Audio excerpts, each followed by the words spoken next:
Ready when you are.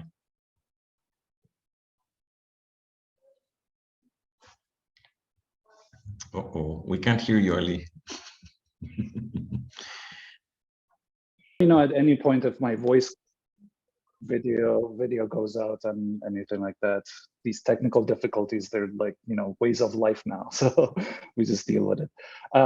Thank you so much, Daniel, for first of all, the invitation and that wonderful introduction, and to everyone involved in the seminar. It's a pleasure to be with you virtually. And I'm hoping to open up a series of kind of questions that are still questions for me. So I don't think I've answered any of these questions particularly clearly. So they're very much ongoing concerns and questions that I would like to open up with you, and hopefully learn from your questions and further the debate. But in general, what I'm going to do, and let me share my screen.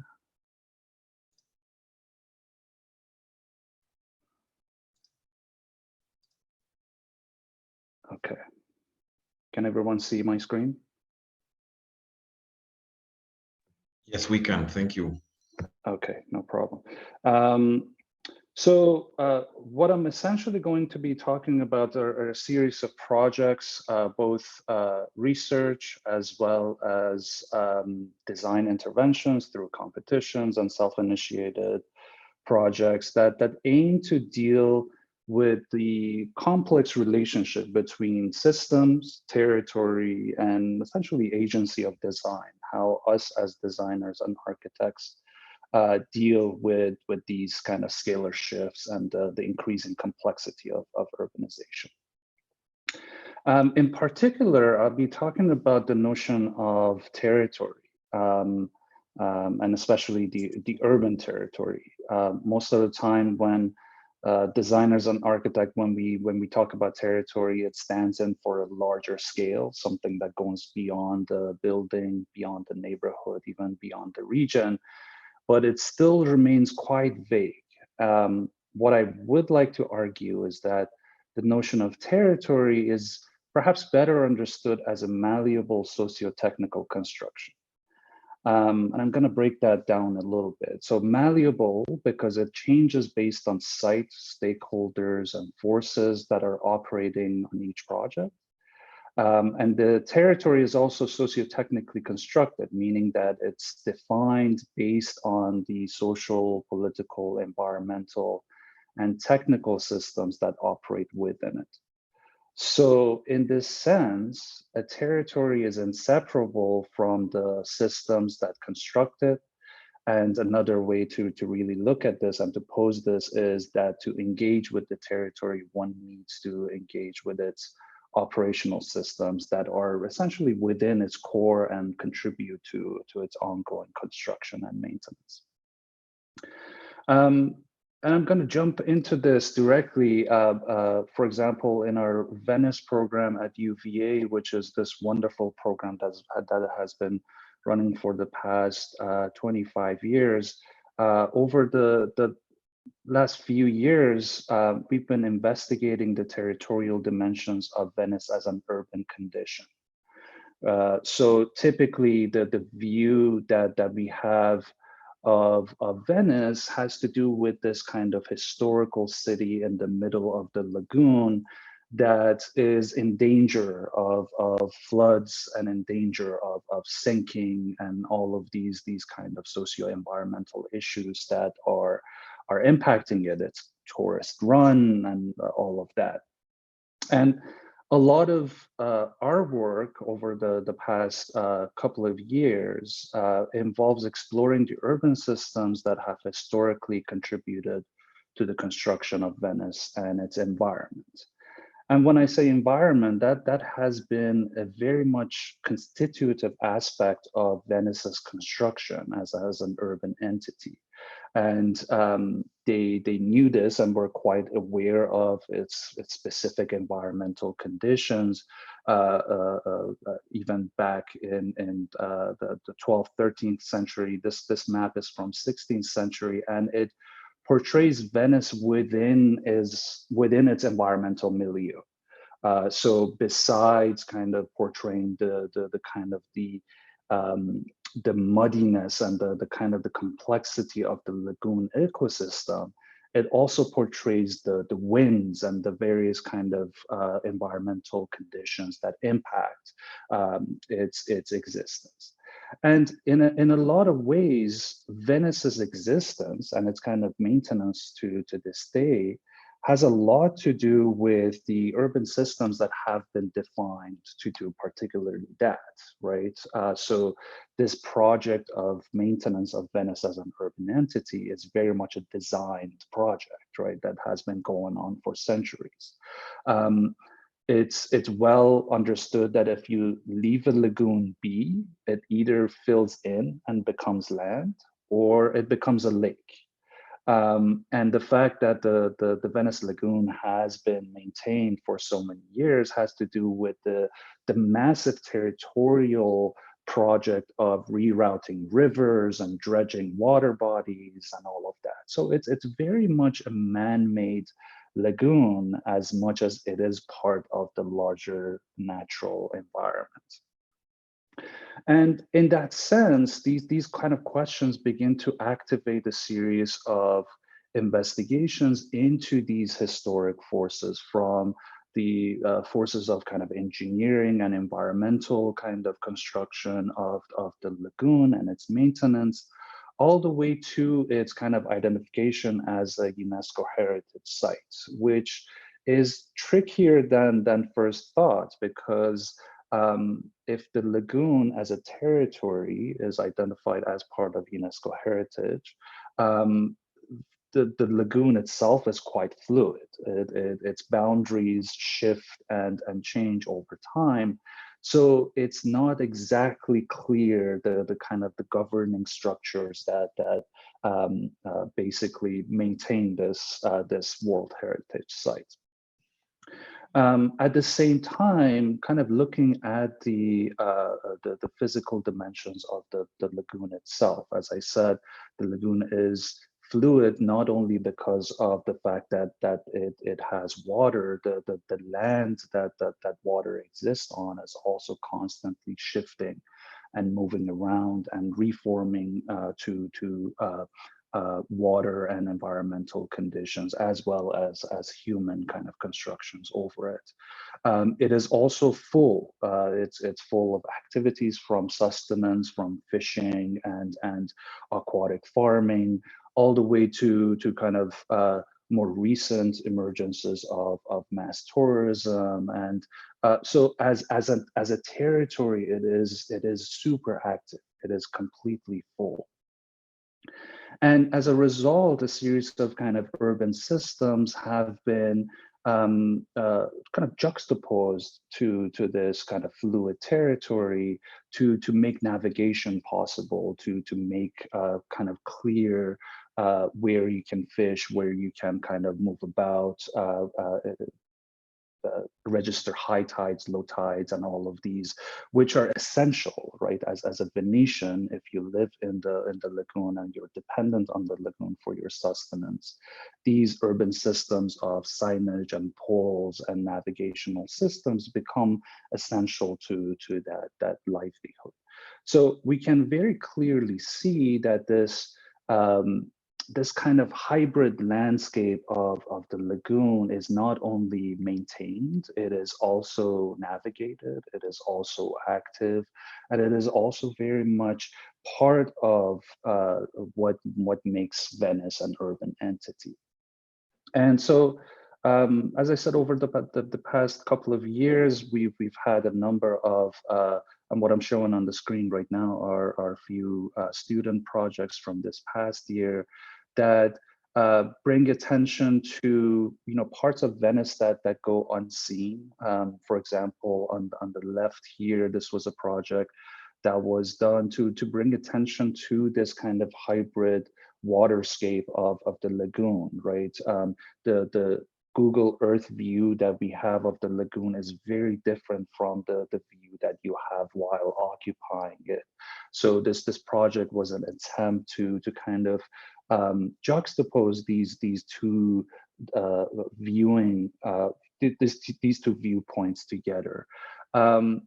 And here Samantha Massey's project looks at this umbilical cord, this kind of unsatisfying bridge that connects Venice to its mainland, and she looks at it as, or redesigns it as a platform for re-engagement with the lagoon. So a piece of infrastructure that was originally designed to bypass the lagoon, it becomes a kind of this emergent platform for re-engaging with it in new ways.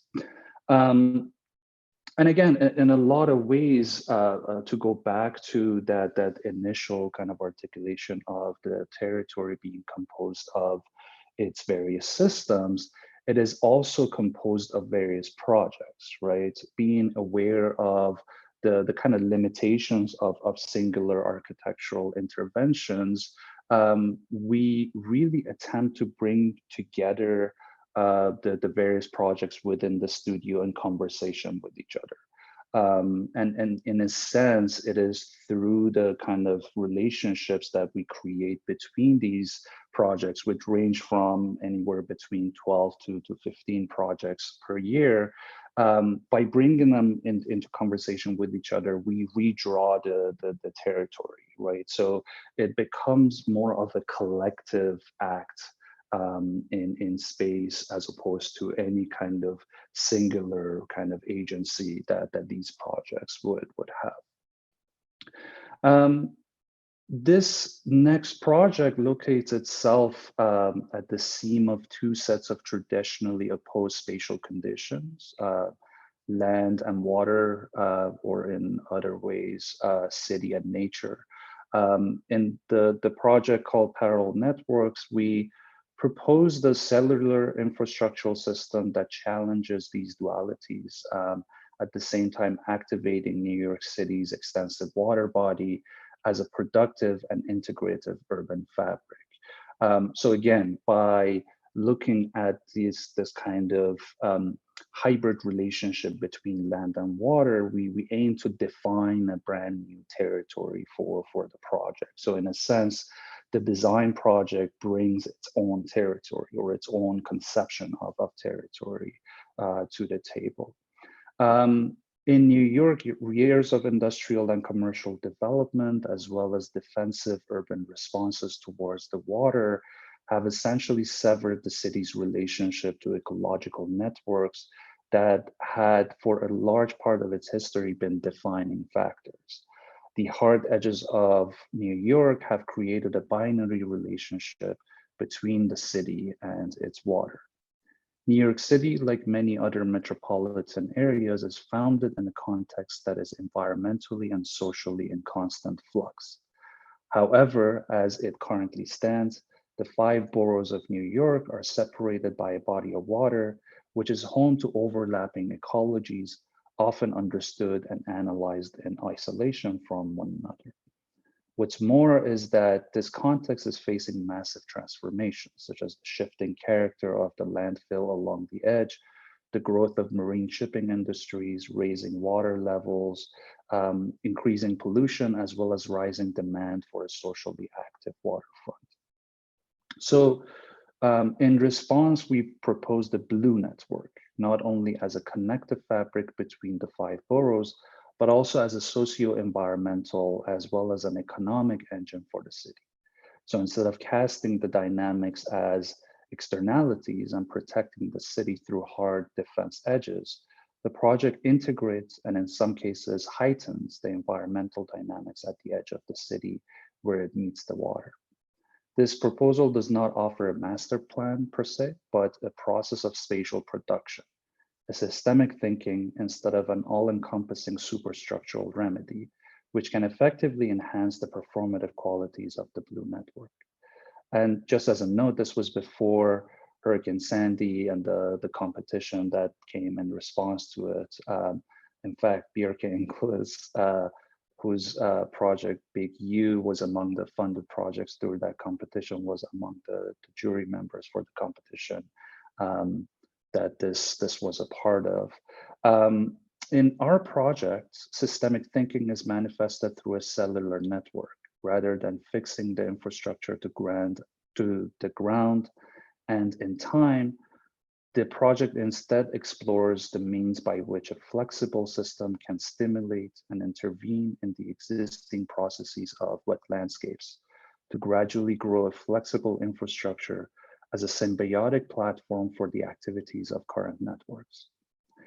This cellular network consists of floating pods of various scales and functions, some occupiable and able to accumulate and disband, and to be moved from one location to another. These pods are designed to forge symbiotic relationships with the context they are located in. The cellular system allows for incremental implementation by various public and private entities, while allowing for easy maintenance, since each cell can be removed or repaired without jeopardizing the overall operation of the network. The system as a whole promotes a need-based growth over time, allowing for experimentation while keeping the integrity of the network intact. And this diagram essentially shows the various interdependencies and relationships that could be created between the various pod types and how the system operates as a whole.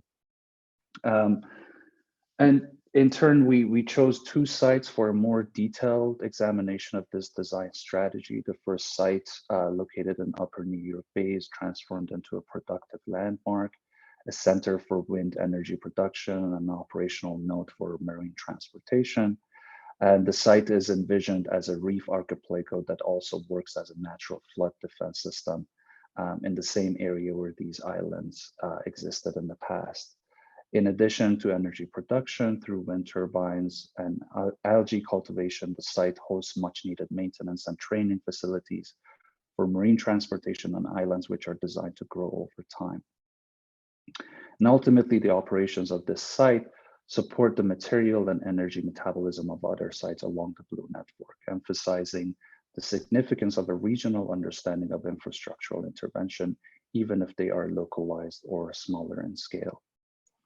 And this was a second site, which we essentially kind of responded by creating a terminal located in the mouth of the Bronx River, which provides the borough with a ferry terminal in addition to being a transit hub. The Blue terminal will act as a recreation, research, and habitat regeneration node within the entire network, building on the educational programming that's already underway in the area. A softened edge also provides flood protection through a spongy landscape. Floating wetland pods recreate a natural habitat that has been replaced by landfill along the shore. Planted with remediating plants, this floating park remediates water while providing much needed fish and bird habitats. And these are a couple of more views of what we imagine to be the kind of the life and activities along within and around this terminal, as well as these extending arms that kind of move into the river, creating habitat for fish and birds, but at the same time providing kind of recreational opportunities on water, something that is actually quite rare in New York. Moving along to another more recent project, which was again another kind of competition entry for Sudbury, Ontario, up in Canada. And the competition overall asked for ideas for the downtown area of Sudbury. I hope you see my mouse here. This is the downtown Sudbury. And what we did instead, and this is probably why we didn't win anything in this competition, what we did instead was look at two leftover sites that were kind of leftover from 20th century industrial development of the city. So instead of looking at downtown as the site of operations, we looked at these two sites, which was a kind of a residual landscape that was in the lower part of the city. It collected a lot of runoff and nothing was really designed and it wasn't really kind of thought out, as well as a rail yard right here, which was left uh, kind of with lower traffic than what used to go here as industrial activity in the city is kind of moving to the periphery. The need for having such a large infrastructural system in the middle of the city is dwindling. So in a sense, we looked at these two areas as sites of opportunity for both where the city could grow, as well as where it could create a much more meaningful environmental response to some of the issues that have been plaguing the city. On the right here, you see some of our strategies and some of the kind of the logic that went into picking these two sites. And really the idea was to grow your downtown, you need to grow your edges or design in a meaningful way these kind of periphery conditions that are left over from an industrial past to accommodate this growth over time. So ultimately, as I said, we moved well beyond the downtown, and we looked at the opportunities that currently exist to create this symbiotic relationship between the two sites. So in a sense, one site collects all the runoff water and remediates it while creating much needed recreational activities as well as educational opportunities for the city and this kind of large site towards the north of the town and an area that the city really doesn't know what to do with. And then also propose a second area for the city to grow into, right? So in a sense, together they create this symbiotic relationship of socio-environmental growth. So on one side, it accommodates population growth, on the other side, an environmental regeneration of the entire area. And these are just kind of drawings that articulate the kind of density and the kind of growth that we imagined in this area, taking full advantage of the right of way that the rail corridor afforded us to create these green corridors that not only connect this new area of the city to its downtown and to its kind of public transportation, but also they become this more umbilical cord that connects these two areas together. This is again another view of that kind of the growth zone, right? Or this new downtown for the city, the kind of the type of density and urban activity that we imagine, urban density that we imagine happening in this place. And this is on the other side of town, the kind of the wetland, which is now really operating as this kind of environmental machine. Cleaning water, remediating soil, and really contributing to the social and cultural life of the city in a very meaningful way. Again, like that's the larger plan of that wetland area. And again, like the scale is calibrated to the entire city, right? So as opposed to creating a series of kind of stormwater parks or small wetlands that do minimal environmental work, what we ultimately decided to do, which matches the kind of the aspirations and the goals, the growth goals of the city, was to create this massive wetland that really kind of contributes more meaningfully to its future. Let me know if I'm going too fast, but I'm gonna go into a couple of projects that are very much related to one another. These are some of the more recent projects that I've been involved in. So as a result, they're not necessarily finished and finalized. They're very much kind of work in progress. But I think that they pose interesting questions for design to consider, both in terms of the sites that we traditionally associate with the agency of design, but also how we work, how we investigate, how we research, and what really design can contribute to a larger sociocultural understanding of various urban phenomena.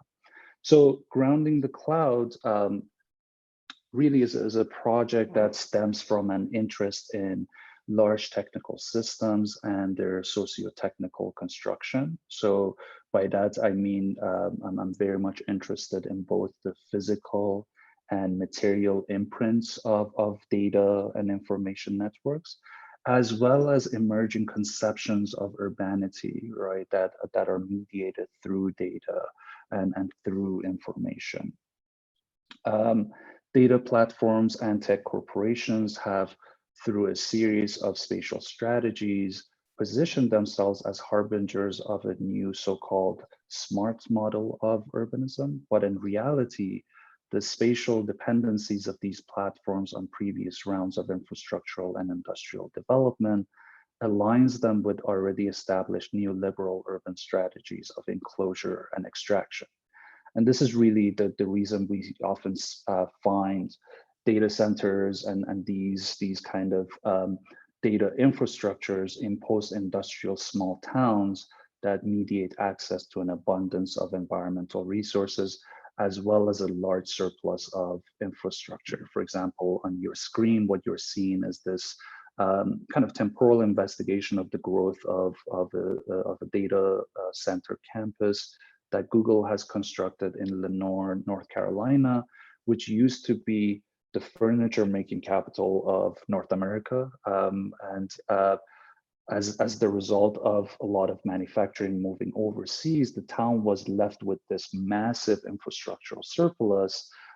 So they gave a lot of economic incentives and tax incentives and property incentives to tech companies like Google to locate their infrastructures here. And they are quite, companies like Google are quite aware of this, and they take full advantage of not only the surplus, but also the economic and political dependency of these post-industrial small towns on 21st century infrastructure.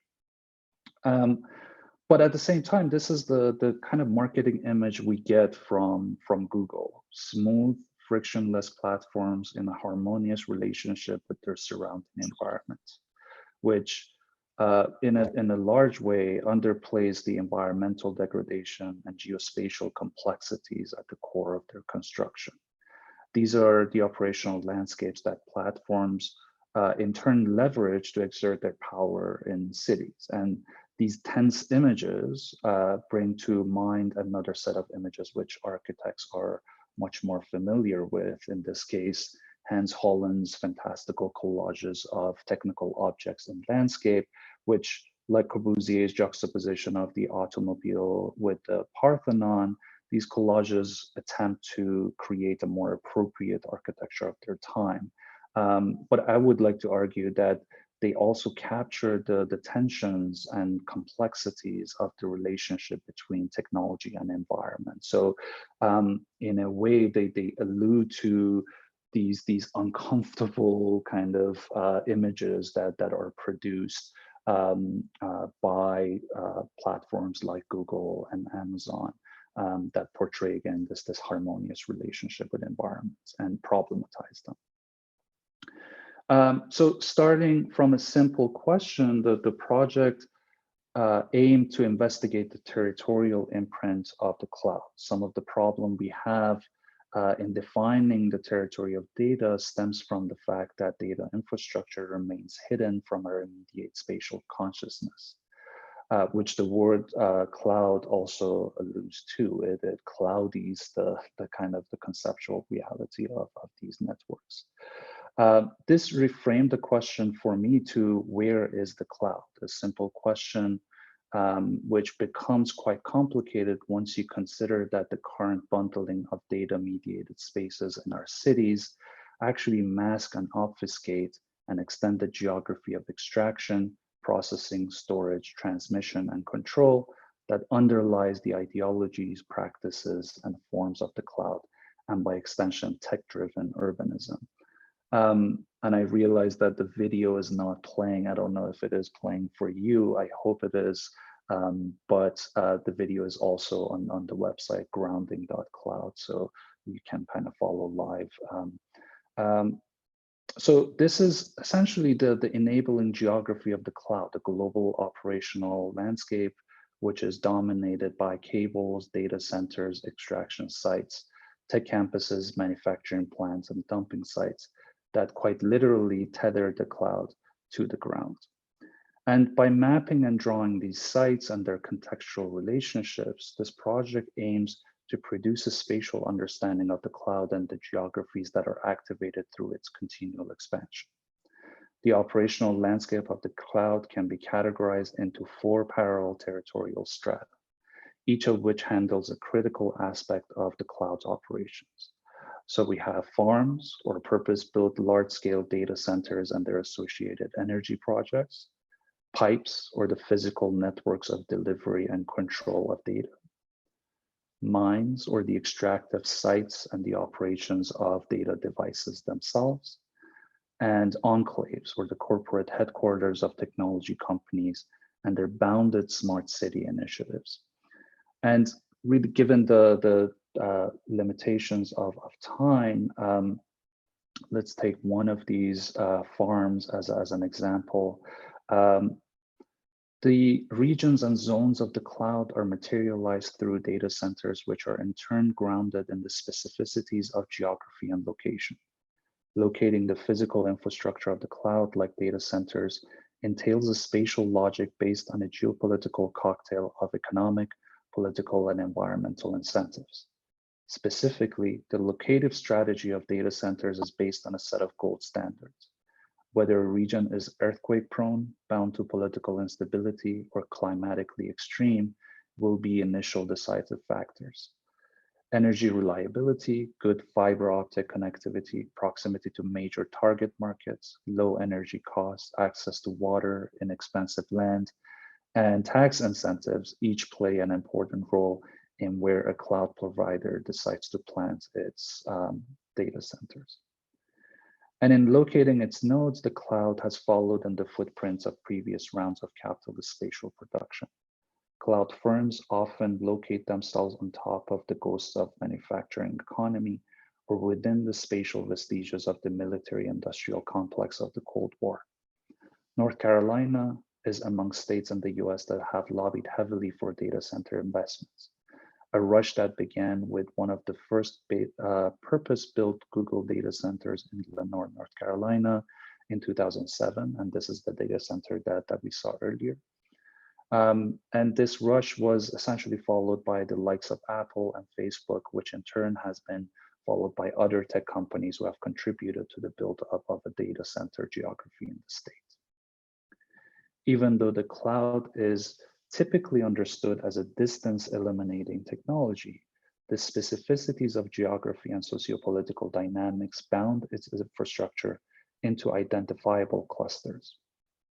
For instance, this is the so-called heavyweights cluster of Google, Apple, and Facebook data centers right outside of Charlotte, North Carolina.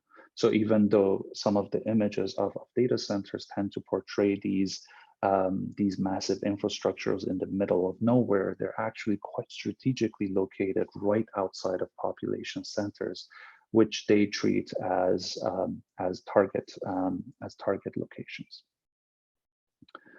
While each data center project has its specificities in terms of design and location, they also share a lot in common. Direct access to highways and location in elevated or otherwise hidden places is a common trait. Also, access to an available workforce and surplus infrastructure is a must.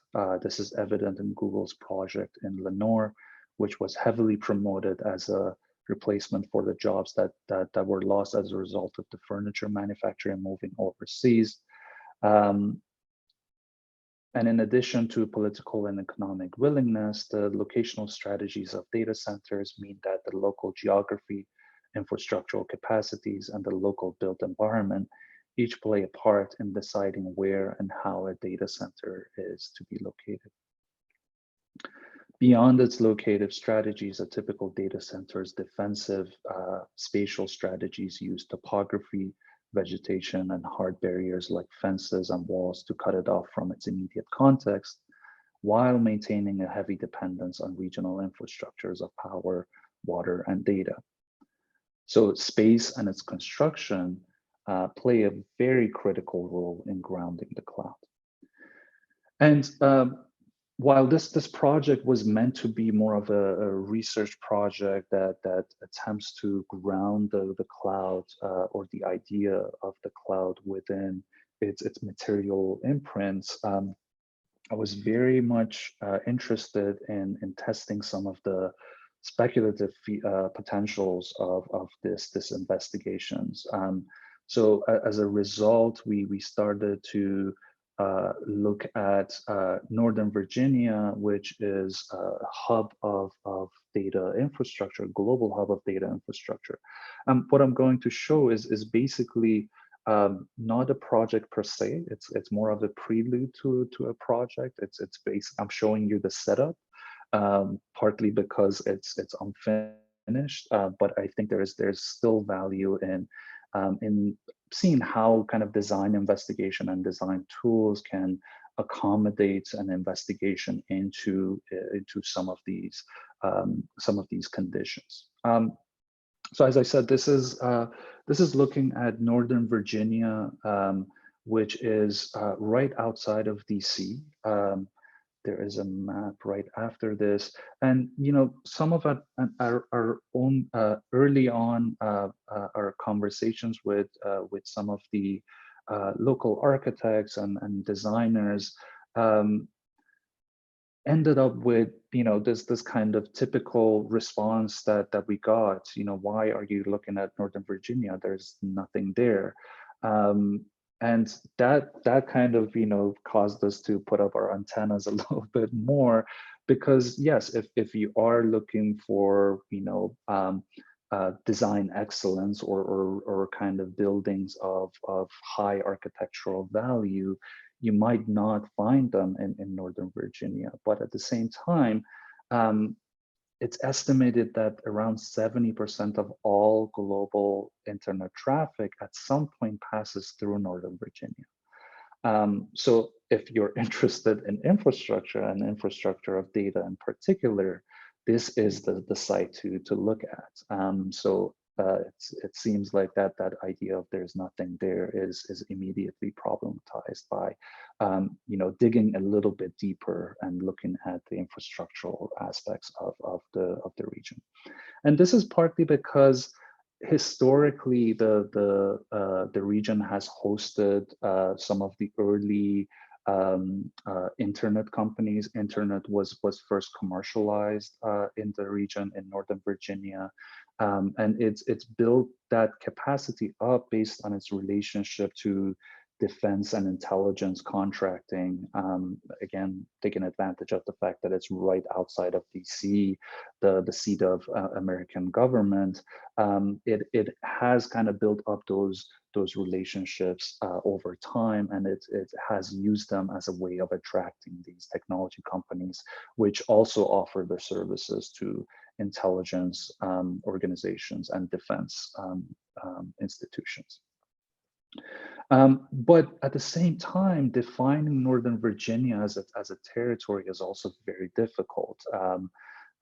If you ask 10 different people where Northern Virginia is, they will give you a different answer. So this kind of, there is no predefined boundary of where that kind of territory exists.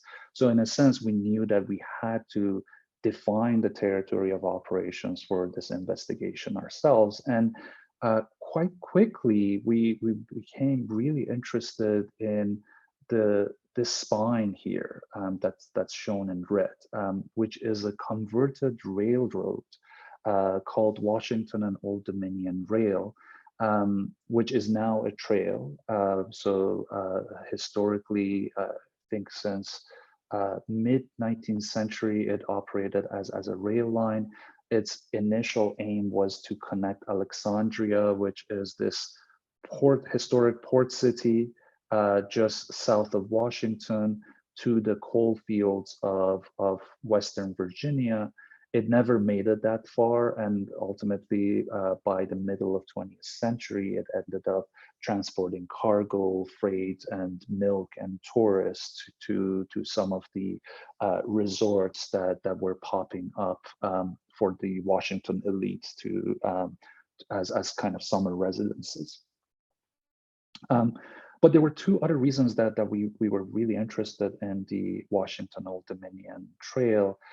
One was the fact that it has informed the trajectory of urban development in the region since its inception, right? So as I mentioned, it used to be a railway, and some of the stops along the railway have become population centers, and massive development has happened along the route of the railroad.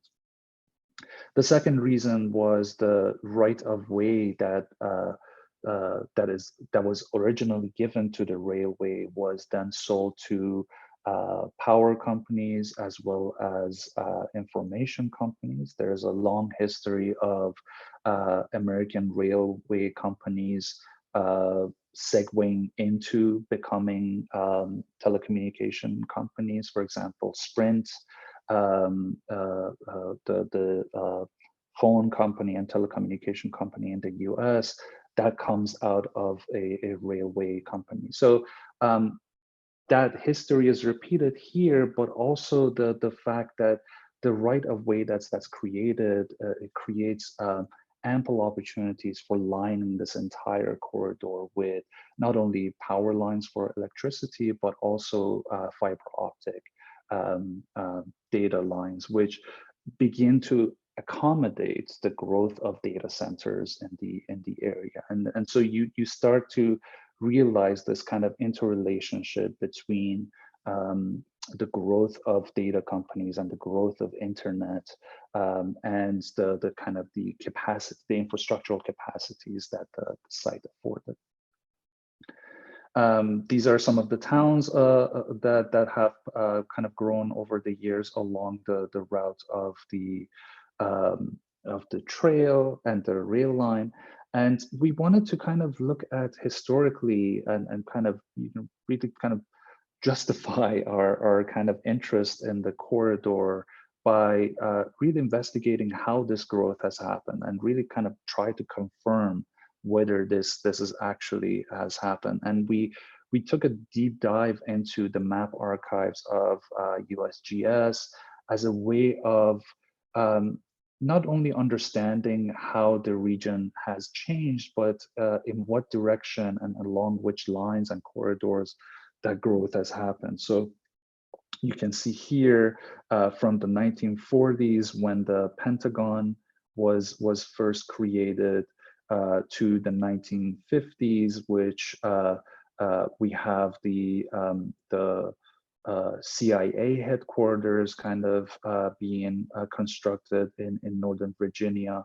Those institutions begin to spur this massive growth that continues to move northwest along the path of the railway and the ultimate trail to the current condition, which, although quite urbanized, a lot of that urbanization has been directional and has been along the path of this trail. This is a kind of map that shows the clustering of all kind of data centers, subset of data centers that exist in the region, and you see that not only are they close to population centers, but they also are quite attracted to infrastructural transportation infrastructure. In this case, the airport, with its kind of logistical kind of capacities that surround it. Um, and we were very much inspired as a way of investigating this spine. We were inspired by the railway maps that begin to, and these are quite common, that begin to show the route of this meandering route of the railway as a linear system. So in a way, they reshape the territory based on the logics of the line, right? So it's as if you're looking at the region through the perspective of the line, as opposed to, you know, looking at kind of geographic proximities and all of that. So we were actually very much inspired by this and began an operation of kind of flattening or unfolding the trail, as it were. So we use the mile markers as a way of unfolding this trail, which became the base for a kind of a geospatial investigation into, you know, all the various kind of urban layers that contribute, urban systems that contribute to the buildup of the region. We looked at all road intersections, small, large highways and local roads with the trail.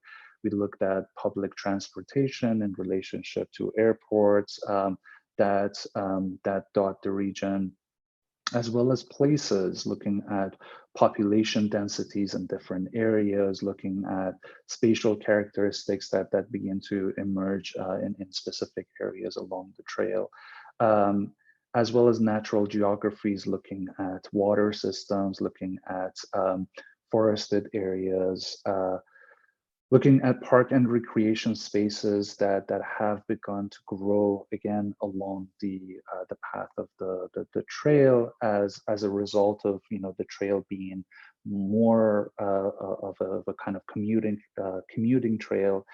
These recreation spots and parks have grown in relationship to that, as well as looking at office parks and commercial spaces.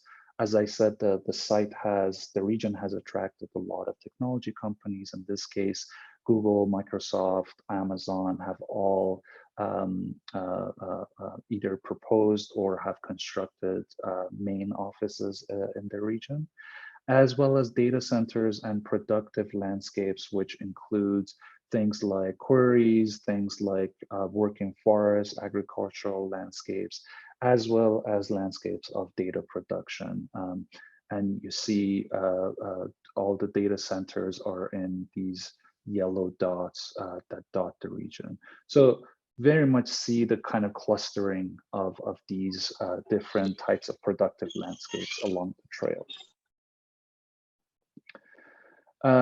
We also looked at housing typology and the various types of housing landscapes that we can see in the region, as expected, as this kind of part of the American suburbanization that has taken over the nation. This hasn't been spared, this area. So the dominant types are either low density McMansions, which are essentially very expensive real estate, and a mix of single family housing within apartment complexes or townhouse complexes, or within these more low density gated communities and so on. We also looked at conservation lands that has been either proposed or protected as a result of overdevelopment. So this has been a project that's been going on since the 70s to protect some of these lands and landscapes from overdevelopment.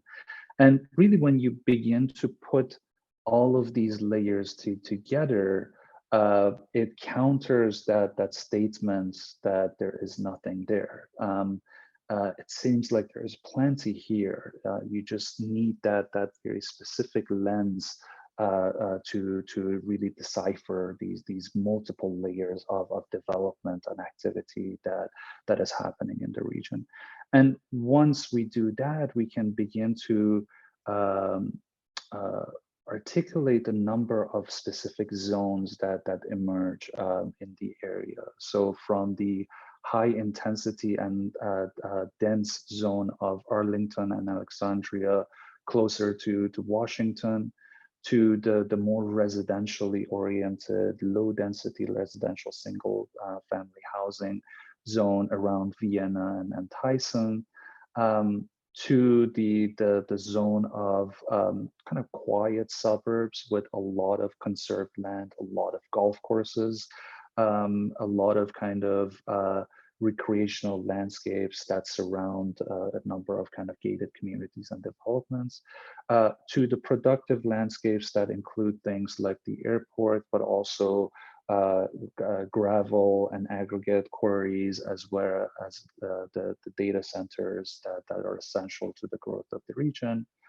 to the more historic cores of Leesburg, and ultimately to the undeveloped portion of the trail, which, based on all the development pressure that's acting on the region, it's expected that this area would develop very quickly as well. So we can begin to kind of not only understand the various zones of the contemporary condition, but begin to speculate into where and along what direction, what trajectories this development is moving through. This is partly a piece that's still that we're still working on, but ultimately we are going to take each of these zones, break them down a little bit more in detail into their prototypical sites that operate as spatial typologies. Each spatial typology would be investigated further. And ultimately, what we're aiming for is not to create an atlas, an urban atlas of the region, but more of a speculative atlas, which begins to look at the next 50 years, the next 100 years, understanding the kind of trajectories and directions of development that have happened over the past 50 years, which is a relatively short time. We can begin to speculate into the future of some of these spaces, and that would be the next steps for the project. I think I should end it there, but I hope that was all that came across clearly, and I think we can open it up to questions. Thank you so much, Ali. If you want, you can close your presentation screen so we can see the gallery larger on our screens. I'm gonna ask you a first question while our students, Dino, Isaac, David, Sofia, Thais, Diego, Karen, they are gonna be preparing their questions shortly. My question has, I guess it's more of a pedagogical question. I always, in our own thesis seminar, one of the things we promote is the idea of design as research. Mm-hmm. And you have shown us examples of both design projects and what you even call the prelude to a project, which is your current research. Right.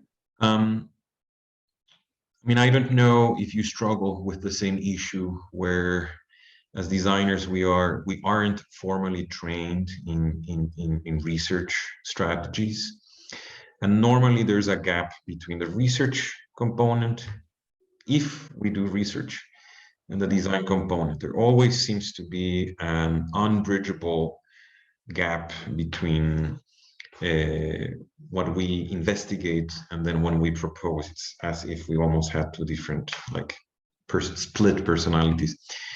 In your experience, what strategies do you use to help bridge or close that gap? For instance, you showed us the project of the Blue Network in New York. You started talking about, a regional understanding of the city not only as an object fixed in space, but as the result of the interaction between a number of systems and the territory. But when do you decide, oh, it's a blue network, what we should be looking at? How do you make that jump? Is it a jump? I mean, it definitely is a jump, right? And it's like, you know, it's a fantastic jump whenever that happens. Sometimes it doesn't happen, and sometimes, you know, that jump is not smooth and you crash land. Um, but ultimately, every project is different. I mean, in that case, some of that idea of looking at water as this kind of connective tissue was already in the air, right? It was part of the competition brief, right? So we were responding to a set of questions that had been posed already, right?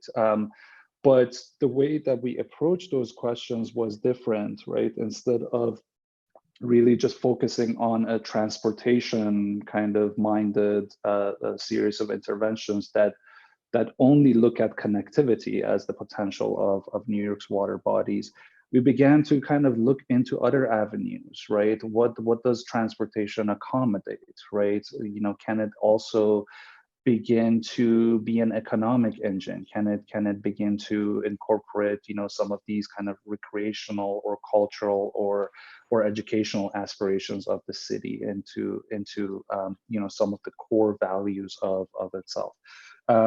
So in that sense, that the research kind of widened the essentially the ground for us, right? The operational ground for us, right? So instead of only proposing those kind of transportation corridors, we began to look at sites for energy production. We began to look at sites for kind of habitat regeneration, right? And again, part of that has to do with the complexity of urban systems that uh, singular kind of responses are almost always unsatisfactory, right?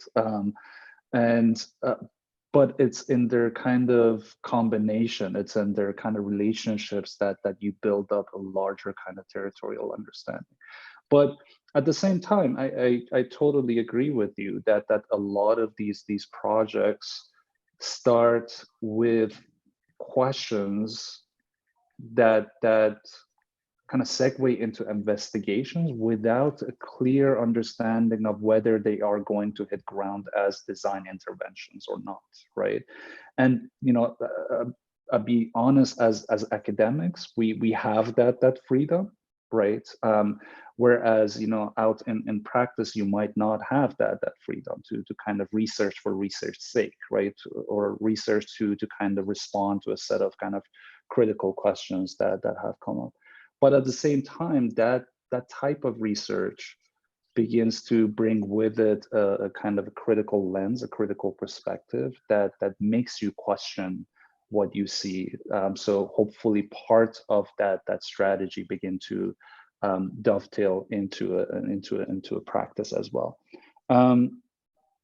The kind of the second part of your question was with regards to, you know, when do these begin to become projects, right? And you know, the kind of feasibility of research and not being trained in research. I feel like that is also an emerging field in the sense that design has a lot of tools and a lot of capacities that other more scientifically based research disciplines don't. So in that sense, it also contributes something very specific to research. And it begins to bring up a really specific set of questions, right, that are only able to be answered through those capacities and tools. So I don't think an engineer can respond the same way to some of these questions, or a social scientist or a geographer. So I think it's less that we're not trained in research. It's more that we do different kind of research. We ask different kinds of questions and we respond differently, right? We respond by drawing, we respond by, visualizing, representing these unseen dynamics, right? That might escape attention or might not ground themselves as clearly in some of the other research disciplines. But I agree that within it's hard in the kind of pedagogical sense, because you're also trying to get across a series of kind of research tools and methodologies that are still growing, right? Like design research is super young, right? If you look at it, it's only what, like, 40 years old, 50 years old, right? Whereas before that, it was mostly kind of academia or research was done through practice. Whereas, so it's hard to kind of make a pedagogical kind of a clear pedagogical kind of path out of it, because it is still growing. I hope that answered your question. I tend to ramble, so stop me. That's very good. Ali, I have a follow-up question. Armando has a question, and then Dino has another question. My quick follow-up question is the notion of territory.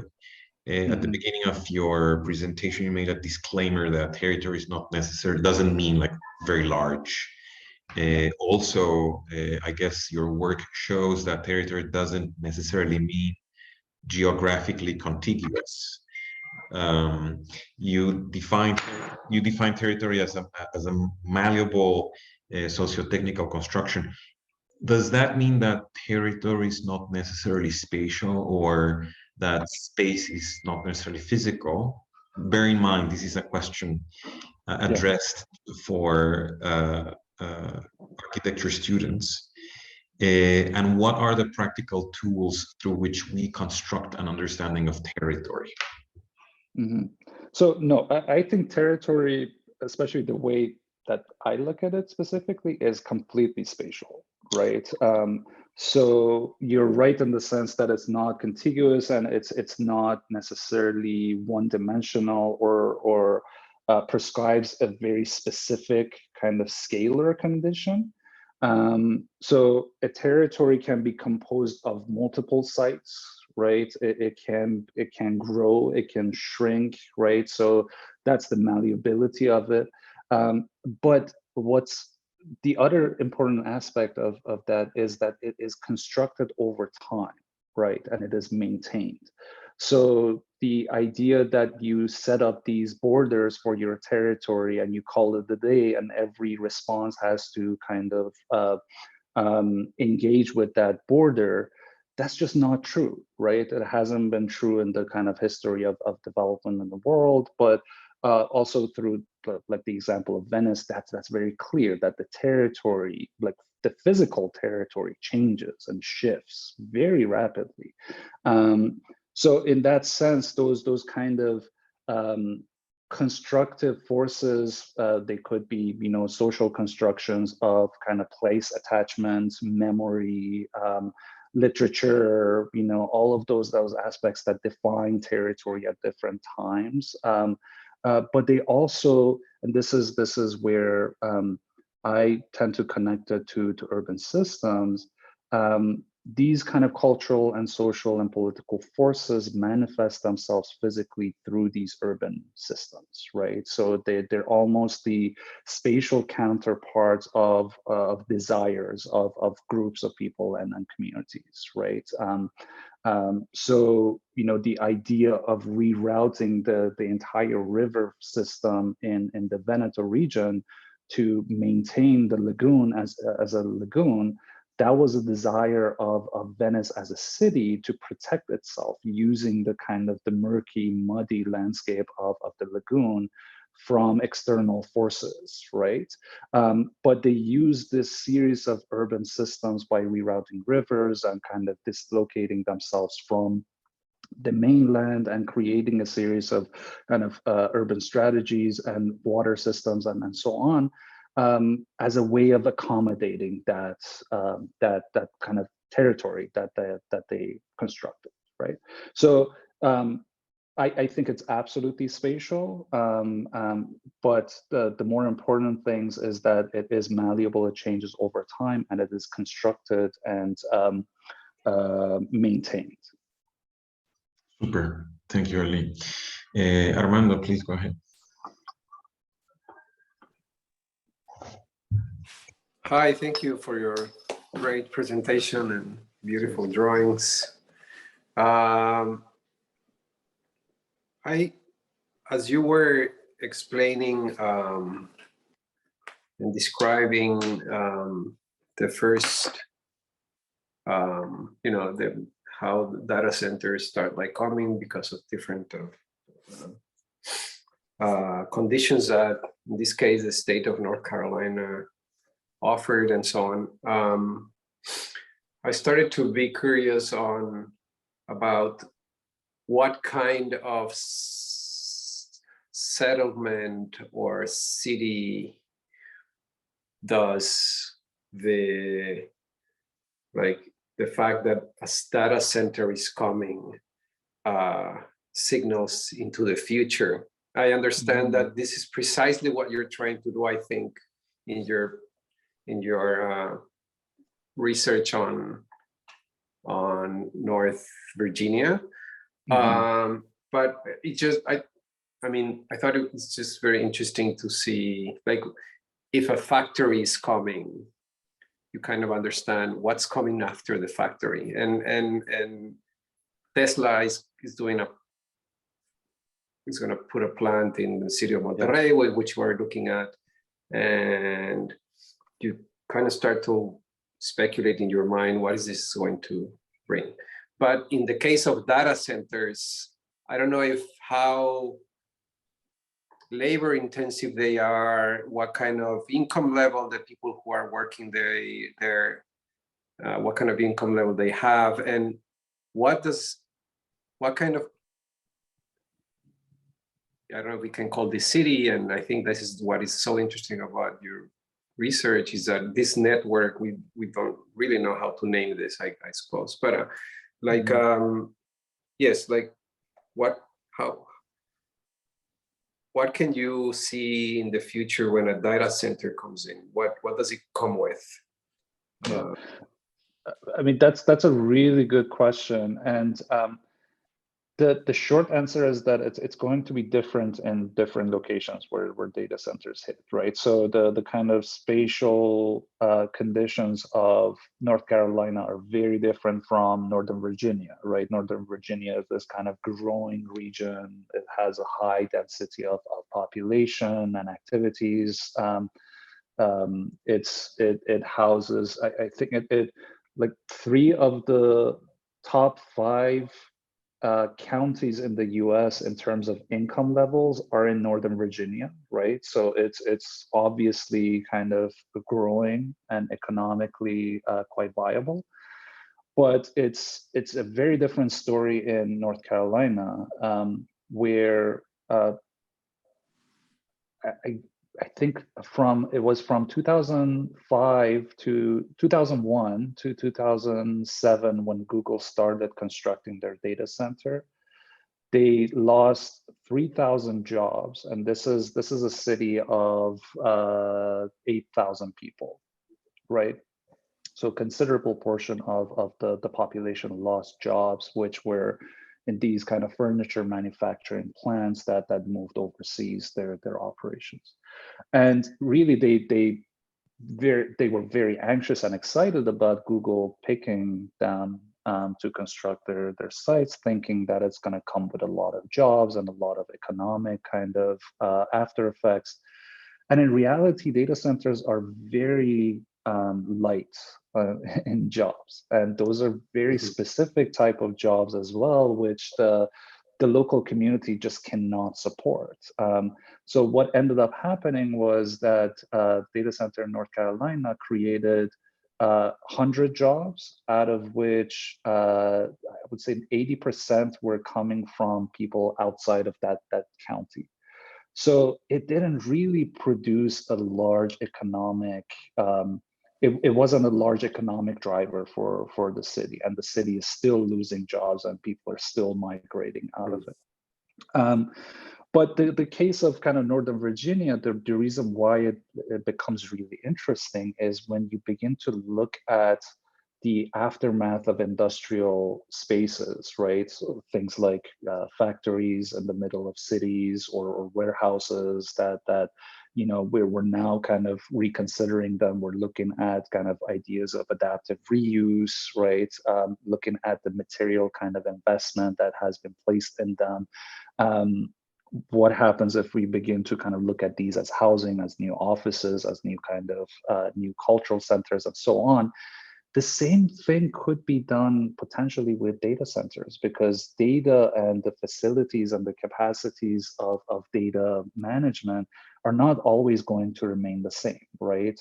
In the past 30 years, we've moved from kind of data being stored locally on personal computers to these massive data centers that kind of store your data and process your information for you. So the iPhone or the phones that we have on the palm of our hand, they don't actually have a lot of processing power. They're very much dependent on these centralized kind of sources of processing. So in a sense, that same kind of drastic change is coming as well, with research into storing data on plant DNA, right? These radical different ways of storing and managing data.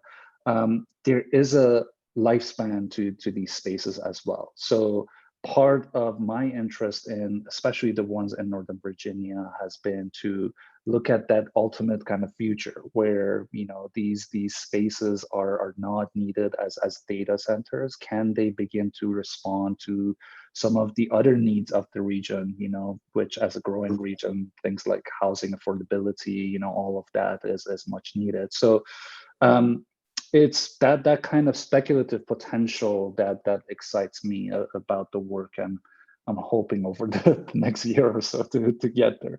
But that's a really good question. And you know, other people, like for example, OMA's research body has proposed things like museums and data centers, which, you know, they sound interesting as kind of initial responses, but they don't get at the heart of the issue, right? That if you create a museum in a data center, you have to have transportation. You have to create these networks that connect it to centers of population, which is just not possible in the middle of nowhere, right? Yeah. Thank you. Thank you, Ali and Armando. One question by Dino. Hello.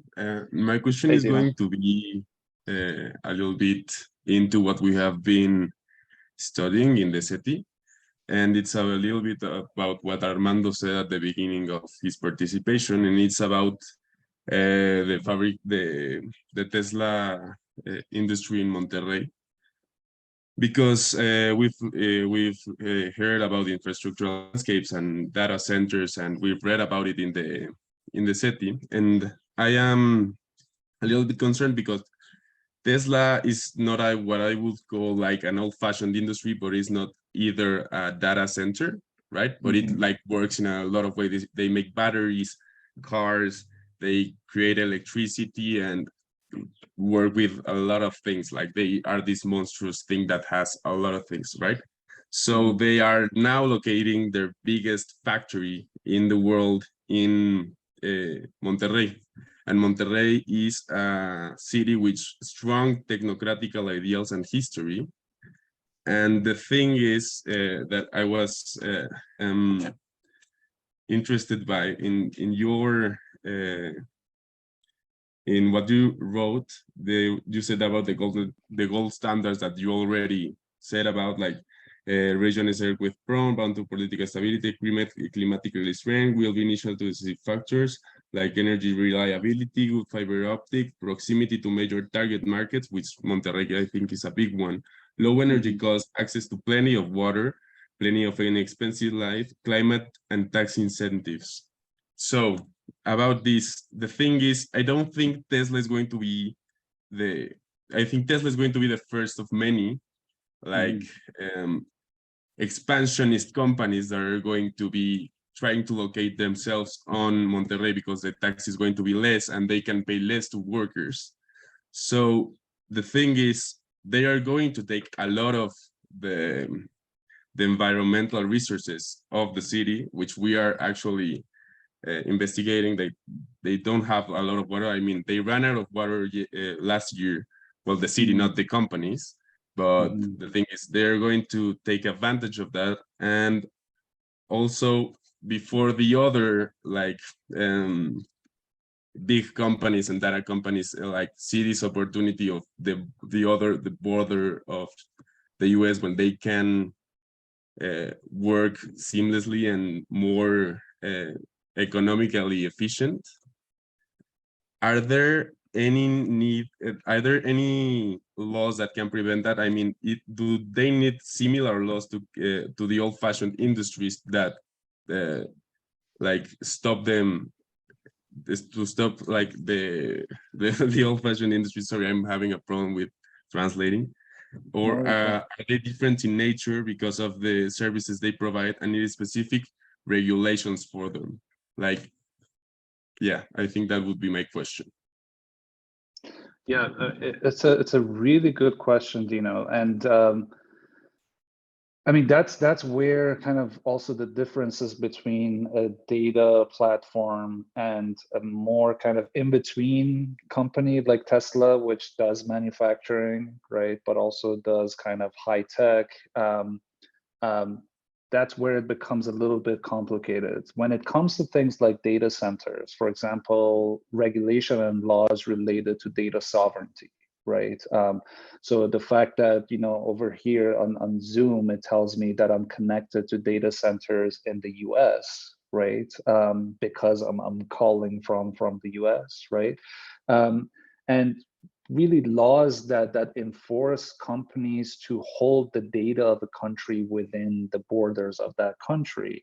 That means that, you know, data centers are less likely to migrate just all over the world, right? Where it's easier and where it's kind of more efficient to kind of store data. That's why we see a lot of data center construction within and around kind of major population centers in all countries. Yeah, Tesla is going to be very different. I think the fact that the city is out of water and, you know, Tesla would probably, you know, they're probably fine, right? If they weren't fine, they weren't coming and then constructing this monstrous kind of factory.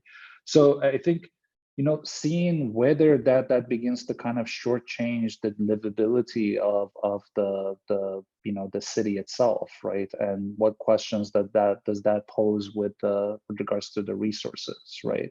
Again, one thing that we saw with regards to the North Carolina case was just the extractive nature of these companies. And again, like Tesla is no different, right? They're there for resources, for cheap labor. They're there for the kind of the electricity kind of access to both markets, right?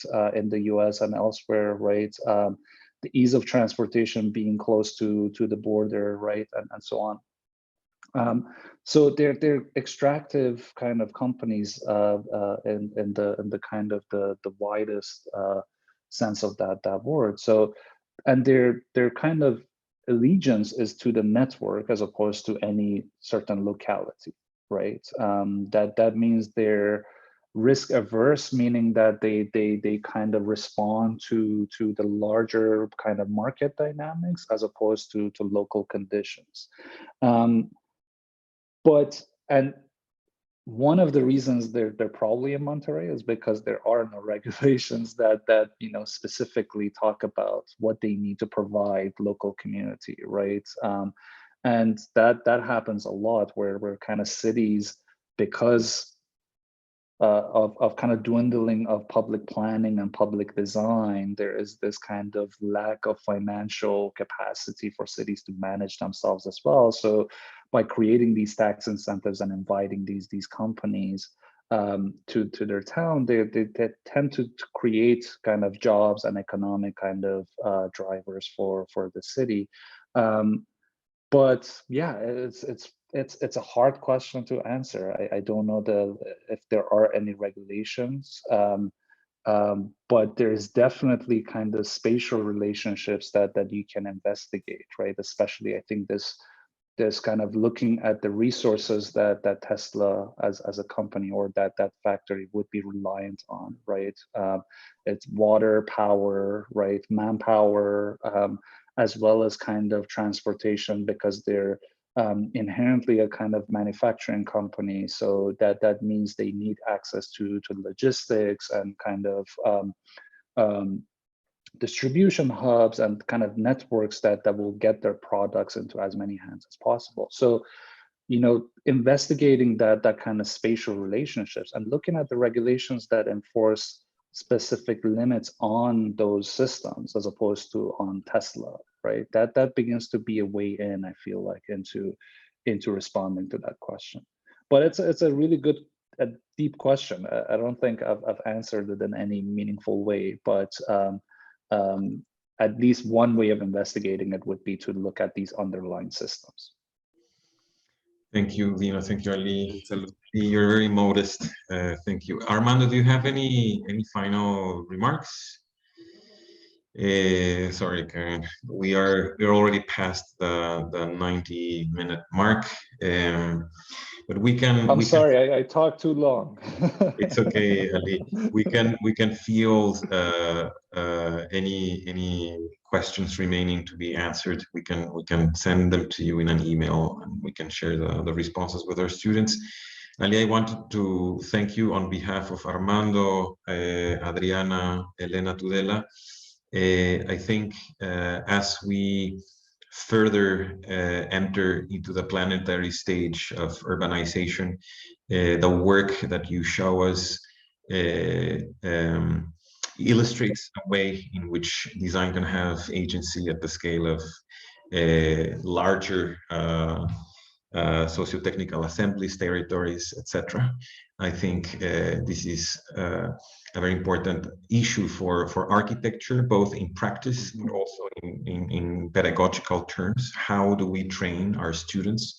How do we instill in them the habits needed to start looking at the world in terms of large systems in multi-scalar ways that transcend the disciplinary boundaries? So I think your work in that regard is an example. I'm very, very happy to have this conversation recorded. I'm sure many generations of students at the National University are going to enjoy listening to you. I'm very sure they will. I'm going to be asking them to watch it. So for that, thank you so much, Ali. We'll be in touch. Hopefully next time you're going to be able to join our guest reviewers in future editions of the seminar. We're going to say goodbye to you. I'm going to pause the recording now.